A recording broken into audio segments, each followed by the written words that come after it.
एक बार हम लोग जयकार बोले, जयकार बोलते हैं। भारत माता की, भारत माता की, भारत माता की, वंदे वंदे वंदे, जय श्री राम, जय श्री राम। हमारे पिता तुल्य अभिभावकों और कंधे से कंधा और कदम से कदम मिलाकर चलने वाले प्रेमी साथियों, आज आपके गांव में मुझे दूसरी बार आने का मौका मिला है। दूसरी बार आने का मौका मिला जिसमें इसमें हम डेट बता करके आए कि आज मुझे आना है। लेकिन पहली बार जो आए थे तो अचानक आए थे, अचानक हम आए थे और अचानक मुझे जाना ही है सभी जगह। मैं पिछले 8 महीना से सीतामढ़ी के गांव-गांव में घूम रहा हूं, जनसंपर्क कर रहा हूं, लोगों से बात कर रहा हूं। सबसे पहले मेरे बारे में आप जानिए, मैं क्या हूं। मैं दिल्ली में टीचर था, दिल्ली में टीचर शिक्षक, और मैं इस देश को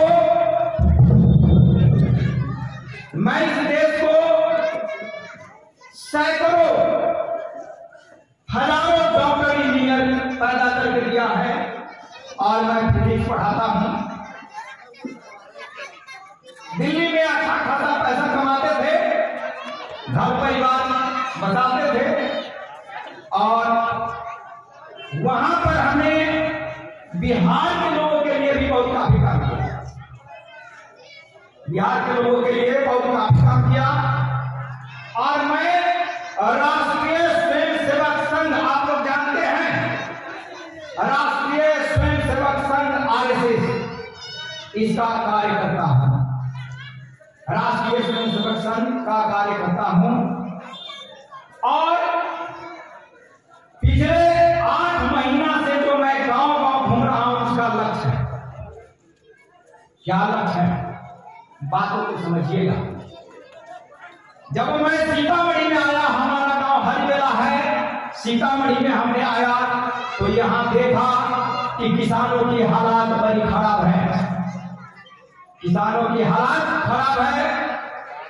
यहां विद्यालय है, शिक्षक नहीं है। मैंने दिल्ली में अपने कुछ मित्रों से बात किया तो कहें कि जब तक आप बिहार में हैं, जब तक आप सीतामढ़ी में हैं, आप एक काम कीजिए, और वह क्या कि वहां के लोगों का समर्थन आप कीजिए, लोगों का समर्थन आप कीजिए। मेरे मित्रों, मैं हाई कमान के आदेशानुसार चलता हूं। शुरू में जब मैं अपने गांव में लोगों को कहा कि मैं सीतामढ़ी संसदीय क्षेत्र के हर एक गांव में पहुंच रहा हूं, तो लोग चुटकी लेते, क्या आपके गांव में तो घर ही नहीं है, गांव में घर नहीं है, 6 फुट घर है, उस पर घर नहीं है, और 2 कट्ठा जमीन है, आप क्या चुनाव लड़ेंगे? मैंने हाईकमान से बात किया, दिल्ली हमारे जो स्वयंसेवक है उनसे हमने बात की। उन्होंने कहा बड़े शब्दों में कि आपको मैंने मैदान में उतारा है, आपको हमने मैदान में उतारा है, तो अकेला एक गाड़ी से चलना है और अकेले जाना है। आपके साथ 4-10 लोग नहीं जाएंगे।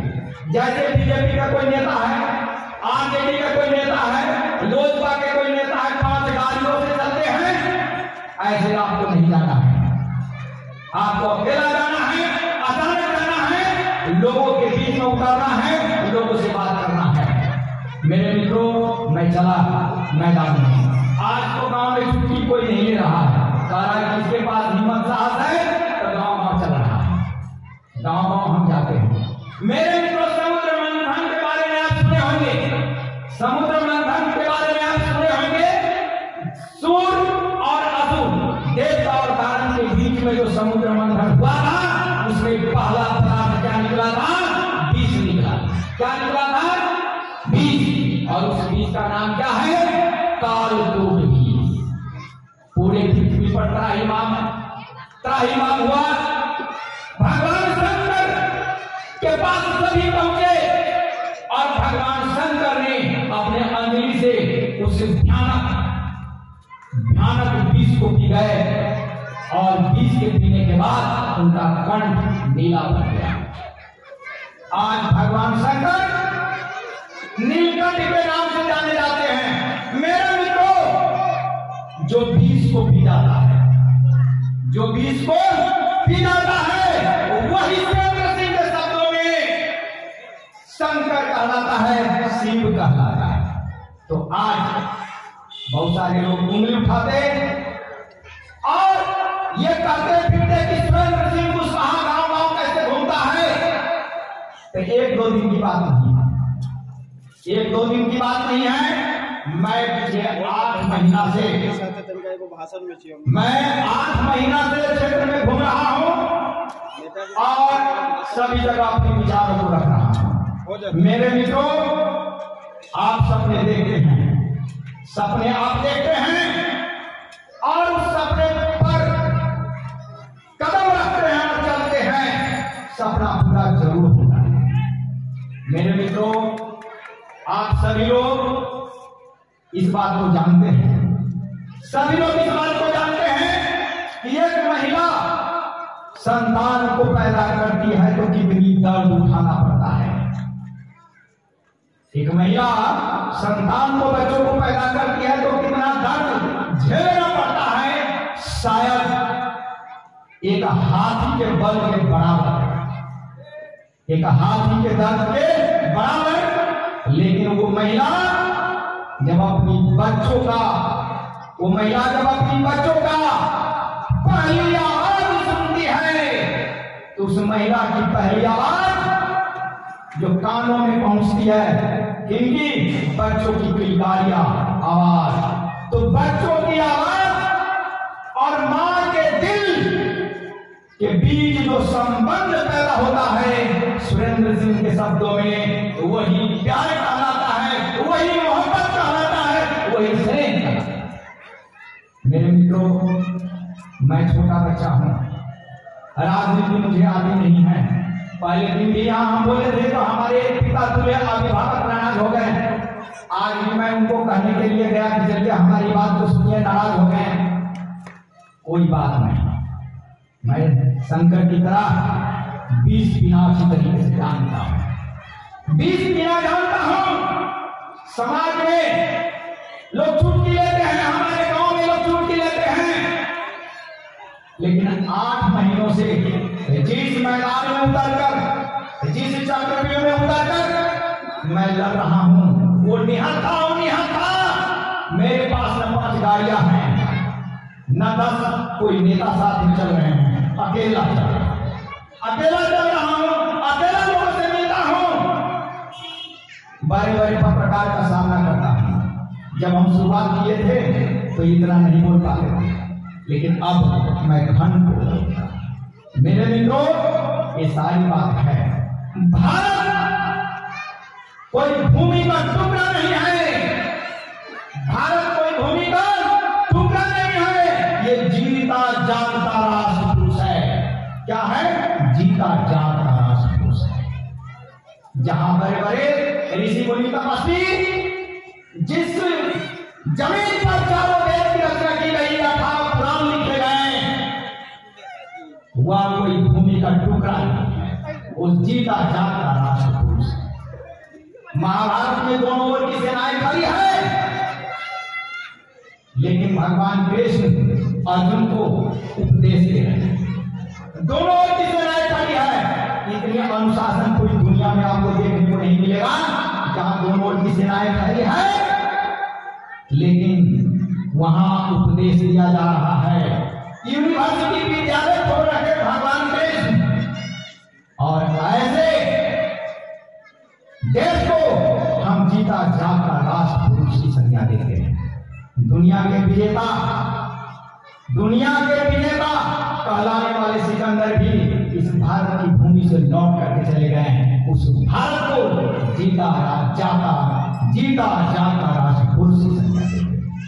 मेरे मित्रों, हमारे कवि राम के प्रधानमंत्री, पूर्व प्रधानमंत्री माननीय अटल बिहारी वाजपेयी जी एक दुख भरी बात कहें। वो कवि हृदय है, उनकी भावनाओं को समझने की जरूरत है। क्या करते हैं? टूट जाते हैं जब सपने, मेरे मित्रों ध्यान से सुनेंगे, टूट जाते हैं जब सपने तो आप सिस्किया आहे अफसोस करते हैं कि हमने तो घर बनाने के लिए सोचा था, घर नहीं बना। हमने तो बेटा की शादी के लिए चले थे, बीच में कोई कुचरी काट दिया, नहीं हुआ। जमीन खरीदने के लिए प्यारा दिए थे, नहीं हुआ। अफसोस होता है। उसको हिंदी में शब्दावली में ध्यान देंगे, क्या कहते हैं? सिसकी भरना। लेकिन तब होता है दर्द, उसको क्या बोलेंगे? व्यथा। हिंदी में क्या बोलते हैं? व्यथा। क्या बोलेंगे? व्यथा। दुख, दर्द, व्यथा उसको कहते हैं जी। और ये व्यथा कहां से निकलती है? आंखों से निकलती है। उसको क्या बोलते हैं? पलक। ठीक, तो अटल बिहारी वाजपेयी जी क्या कहते हैं? टूटे हुए सपनों की कौन सुने सिसकी, टूटे हुए सपनों की कौन सुने सिसकी, अंतर को चीर व्यथा, अंतर को चीर व्यथा, पलकों पर ठिठकी। हार नहीं मानूंगा, रार नहीं ठानूंगा, हार नहीं मानूंगा, रार नहीं ठानूंगा। काल के कपाल पर लिखता मिटाता हूं, गीत नया गाता हूं, गीत नया गाता हूं। तो मेरे मित्रों, सबसे बड़ी बात है कि हम आपके समक्ष अपनी बात को रखें और एक दो चीज और आप ध्यान देंगे कि हमारे ऊपर एक प्रयोग किया जा रहा है। गांडीवधारी अर्जुन का पुत्र अभिमन्यु जब चक्रव्यूह में प्रवेश किए तो 3 भाला बर्छी लेकर प्रवेश किए और योद्धाओं का सामना किए। लेकिन हमें उस चक्रव्यूह में उतारा गया है, उस जगह पर मुझे लड़ने के लिए छोड़ा गया है जहां बड़े बड़े सुरमा, बड़े बड़े योद्धा, बड़े बड़े राजनीतिज्ञ के पास पैसा है, आदमी है, गुंडा है, यानी वही तीर धनुष। लेकिन मेरे पास मेरे मित्रों न पैसा है, न गुंडा है, न 4 गाड़ियां है, कुछ नहीं। मैंने अपने कुछ मित्रों से दिल्ली में बात किया कि मैं सामना कैसे करूंगा, तो कहा कि आप संघ के कार्यकर्ता है, अंगारों पर चलना सीखिए, अंगारों पर चलना सीखिए, तब आप देश को बचाएंगे, अन्यथा देश नहीं बचेगा। तो मेरे मित्रों, मैं वह योद्धा हूं, मैं वह योद्धा हूं जिसके पास तीर कमान नहीं है, गुंडा मवाली नहीं है, पढ़ा लिखा हूं, फिजिक्स पढ़ाता, दिल्ली में बहुत को डॉक्टर इंजीनियर बनाए। मेरे पास गुंडा मवाली नहीं है, पैसा नहीं है, फिर भी 8 महीना से गांव गांव जाता हूं, लोगों से मिलता हूं, बात करता हूं, लड़ता हूं। हमारे पास रात को फोन आती है, रात को फोन आती है, आप फलाने जगह गए हैं, वहां को फलाने पार्टी का पूरा वोट है। तो हमने उनसे कहा कि आप वोट किसको दे दीजिए, तो नहीं, इस इलाके में मत आइए। हमने कहा कि ये भारत आपका भी है और हमारा भी है, और हम जाएंगे, और हम जाते हैं, रुकते नहीं। हमारे पास सैकड़ों कॉल्स आते हैं, फोन आते हैं, डरावनी धमकी भरा, लेकिन मैं कोई सिक्योरिटी गार्ड लेकर नहीं चलता, कोई सिक्योरिटी गार्ड लेकर नहीं चलता, और नहीं मैं 4 गाड़ियां से चलता, और नहीं हमारे पास पैसे हैं। साधारण वेशभूषा में चलता हूँ, 3-4 आदमी से चलता हूँ। अंदाजा लगा लीजिए कि मैं कितने बड़े चक्रव्यूह में फंसे लोगों का सामना कर रहा हूं, चक्रव्यूह में सामना कर रहा हूं। तो मैं हिम्मत वाला हूं, साहसी हूं। आने वाले वक्त में सीतामढ़ी की तस्वीर और तकदीर दोनों बदलेंगे, और इसलिए मुझे उतारा। मैं कोई सामान्य आदमी नहीं। जिस संगठन का हाथ मेरे माथे पर है, जिस संगठन का सिपाही बनकर मैं गांव-गांव घूम रहा हूं, उस संगठन के एक इशारे पर भारत की सिंहासन हिल जाती है। इसीलिए घबराने की जरूरत नहीं। मैं धनुर्धर और चक्रव्यूह में हूं, राजनीतिक चक्रव्यूह में चल रहा हूं, लेकिन बड़े बड़े सूरमा को प्राप्त करने के लिए मेरे पास धनुष की जरूरत नहीं है। मैं तो यूं ही उसे प्राप्त करूंगा। धनुर्धर के लिए धनुष की जरूरत नहीं है। हमारी हाथ से, हमारी आंख से तीर निकलते और उठा लेते। मेरे मित्रों, आप लोगों ने ताजमहल का नाम सुना होगा, ताजमहल का नाम सुना होगा, लाल किला का नाम सुना होगा। क्या लाल किला का? तो मेरे मित्रों, इस बात को ध्यान रखिए। लोग ये कहते हैं कि ताजमहल बनाने वाले बहुत अच्छे कलाकार हैं। क्या है? अच्छे कलाकार हैं।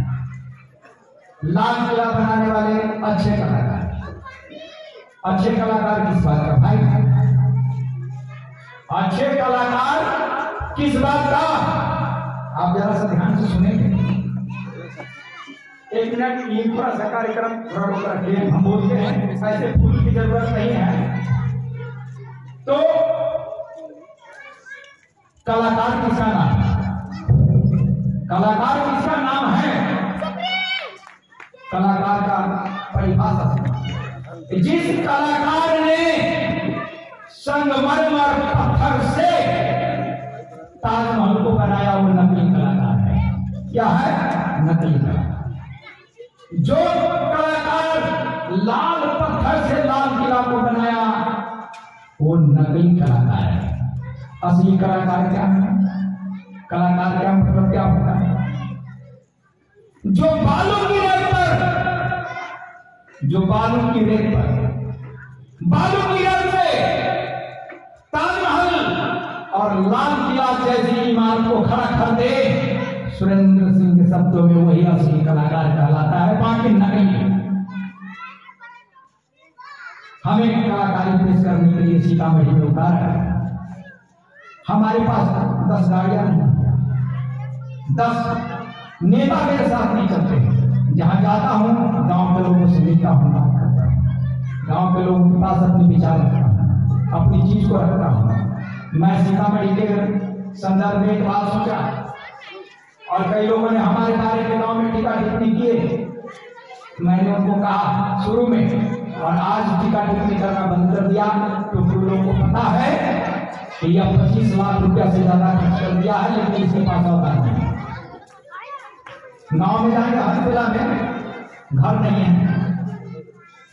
घरारी 6 दूर है, 8 दूर हो गया घर नहीं। मैं डुमरा में रहता हूँ, एक फ्लैट में, वहां पर रहता हूँ। जमीन मात्र मेरे पास 2 कट्ठा है, लेकिन हाँ पढ़ा लिखा मैं हूँ, और मैं जन संवाद में और बात रखूंगा। तो इस बात को देखिए कि सीतामढ़ी के संदर्भ में मैंने सोचा कि आदर्श सीतामढ़ी बनाऊंगा। क्या बनाऊंगा? आदर्श सीतामढ़ी। आदर्श सीतामढ़ी, सीतामढ़ी विकसित हो, सीतामढ़ी में अच्छी शिक्षा की व्यवस्था हो, सड़क नाली की व्यवस्था हो, ये हमने मांग किया। और सीतामढ़ी के लिए हम चुनाव लड़ेंगे, जीत मिले या हार मिले, लेकिन सीतामढ़ी की आवाज पार्लियामेंट में अवश्य उठेगी। सीतामढ़ी की आवाज पार्लियामेंट में अवश्य सुने। मेरे मित्रों, रामधारी सिंह दिनकर की एक कविता आप सुने होंगे। क्या कहते हैं? हटो भयो तुम एक पंथ से, स्वर्ग लूटने हम आते हैं। दूध दूध को वत्स तुम्हारा, दूध लाने हम जाते हैं। भयो बादल, हटो भयो तुम एक पंथ से। ए बादल तुम हट जा, रास्ते से हट जा, स्वर्ग से हमें वहां पहुंचने दे। मतलब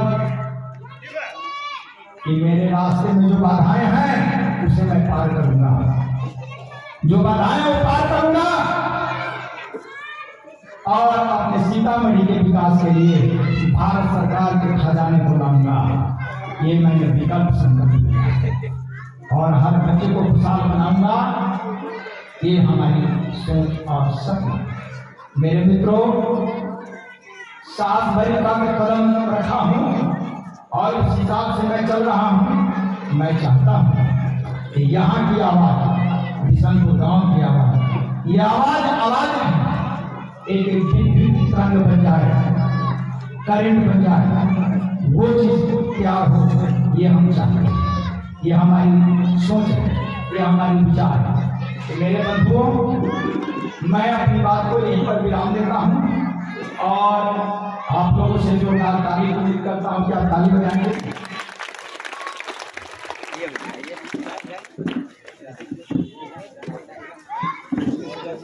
सुरेंद्र कुशवाहा सर की जय, सुरेंद्र कुशवाहा सर की जय।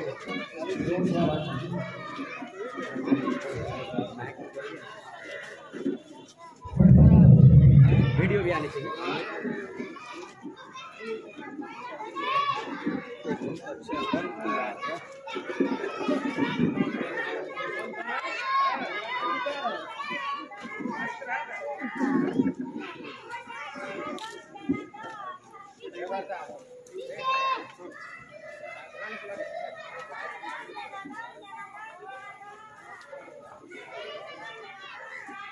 आप लोगों का बहुत बहुत प्यार है, स्नेह है और आप लोगों का कदम से कदम मिलाकर हम चाहते हैं कि चले और सीतामढ़ी को एक उन्नत सीतामढ़ी बनाएं और मेरे बारे में पता लगाएं कि मैं कितना कर्मठ हूँ।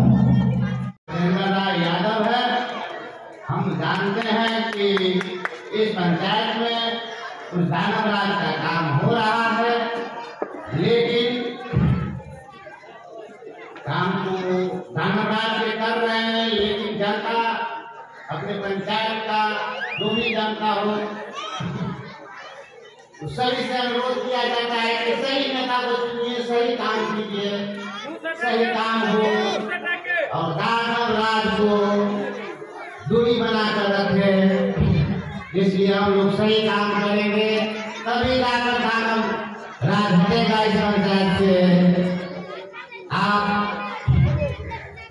हो चुके हैं, जो आपको सुख का जमीन था, अलानी जमीन था, उसमें पानी गिरता था, लेकिन कुछ सालों से वो जमीन दखल कर पानी का रुकावट बन चुका है, जो दादा बिशनपुर वासियों को मिल रहा है और सही काम नहीं हो पा रहा है आपके पंचायत में। उसका भी कारण है जो सही आप आदमी को नहीं चुन पाते हैं। अगर चुनिएगा तो आपको पंचायत में सही काम होगा, निष्पक्ष काम होगा, सही भावनाओं से सबको किया जाएगा और सही काम होगा। इसलिए सारा चीज जनता के हाथ में होता है। जनता अपना उम्मीद उसी जगह देना चाहिए जहाँ सही जगह मिले। और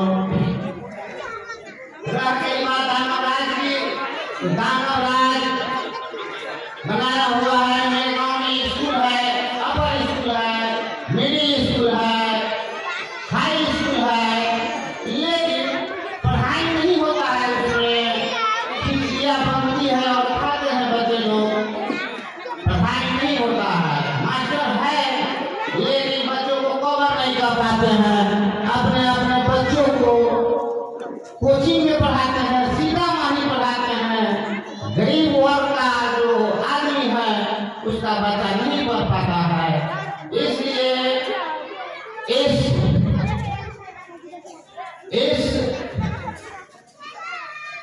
इस बात से तकलीफ होता है कि मेरे गांव में मुखिया है लेकिन पढ़ाई नहीं हो रहा है। इस पर कुछ विचार नहीं कर रहे हैं मेरे पंचायत के आदमी, जो मेरे पंचायत में जीतते हैं, काम करते हैं। अच्छी बात है, कीजिए काम, निष्पक्ष काम कीजिए, कार्य को सही से चलाइए, घूस नहीं लीजिए। हमारे कहने का मतलब है कि सबको तो एक ही बार इंदिरा आवास नहीं मिलता है, बारी बारी से सरकार दे रही है सरकार बारी बारी से। वैसे ही आप वितरण कीजिए समाज में। ये नहीं कि मेरे पास 10,000 रुपया नहीं है, हमारा नाम आया और बच गया, मिल गया, दूसरे